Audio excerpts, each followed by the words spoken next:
Ces principes spirituels-là justifient notre marche chrétienne devant Dieu.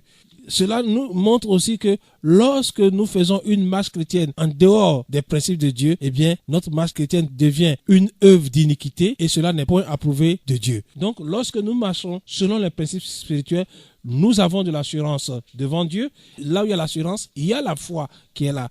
Et lorsque nous marchons aussi selon les principes spirituels, notre vie chrétienne peut s'élever dans le Seigneur.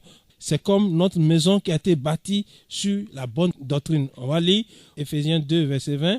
Vous avez été édifiés sur le fondement des apôtres et des prophètes, Jésus-Christ lui-même étant la pierre angulaire. En lui, tout l'édifice bien coordonné s'élève pour être un temple saint dans le Seigneur. Donc vous voyez que ici, le fait de bâtir notre vie sur des principes spirituels, la Bible nous montre que notre vie s'élève comme un temple saint dans le Seigneur. C'est important pour nous.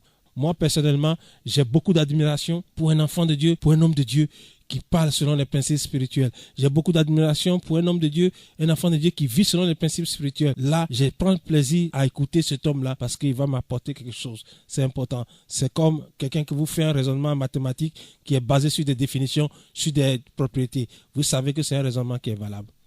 Ouais. D'accord. Voilà, vous venez d'évoquer cette importance et lorsqu'on marche sur les principes spirituels, vous avez dit que notre vie chrétienne peut s'élever comme un temple saint dans le Seigneur. Dans le Seigneur. Comment? Oui, dans le Seigneur, c'est-à-dire en communion avec Christ, en Christ. Oui. Voyez-vous, vous voyez tout de suite que lorsqu'on a commencé à évoquer les principes spirituels dans la vie de Paul, on a vu le portrait de Christ qui se dessinait dans sa vie.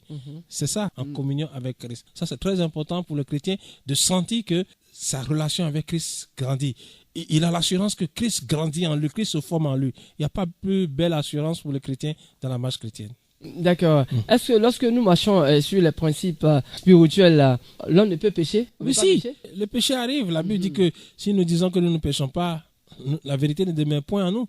Le péché intervient, mais le péché qui intervient va être encore réglé par le principe spirituel lui-même. Parce que la Bible dit que... Oui, mais je vais vous dire, c'est ça encore la valeur des principes spirituels. Okay. La Bible dit que si nous marchons dans la lumière, comme il est lui-même dans la lumière, nous sommes mutuellement en communion et le sang de son Fils nous purifie de tout péché. Voilà encore un principe spirituel qui règle le problème du péché dans la vie de celui qui marche dans les voies de Dieu. Celui qui marche dans les voies de Dieu, Dieu considère comme il marche dans la lumière. Comme Christ lui-même, il est dans la lumière. Mais dans cette lumière-là, s'il arrive qu'il pêche, la Bible dit que le sang de son Fils le purifie de tout péché. Voyez-vous? Et Moïse a compris ce principe-là. Moïse aussi l'a utilisé avec Dieu. Il a dit à Dieu, tu as dit que j'ai trouvé grâce à tes yeux. Si j'ai trouvé grâce à tes yeux, fais-moi connaître tes voies et je te connaîtrai et je trouverai encore grâce à tes yeux. C'est intéressant. Moïse a trouvé grâce. Moïse ne s'est pas éloigné de Dieu parce qu'il a trouvé grâce. Il veut connaître plus Dieu pour plus de grâce aux yeux de Dieu. Donc, quand on est dans le principe, alors Dieu nous conduit plus. Je compare ça à un entraînement. Vous savez, à un moment donné, l'entraînement cherche à mettre en nous une performance. Donc, les ratés qu'il y a dans l'entraînement ne comptent plus. C'est la performance qu'on atteint au bout de quelques temps d'entraînement qui compte. Voilà. C'est important pour nous. Et je profite de cela pour dire à tous ceux qui disent qu'ils sont justes et qui vivent dans le désordre, le sang de son Fils ne vous purifie pas de tout péché parce que vous n'êtes pas dans la lumière, comme lui-même il est dans la lumière.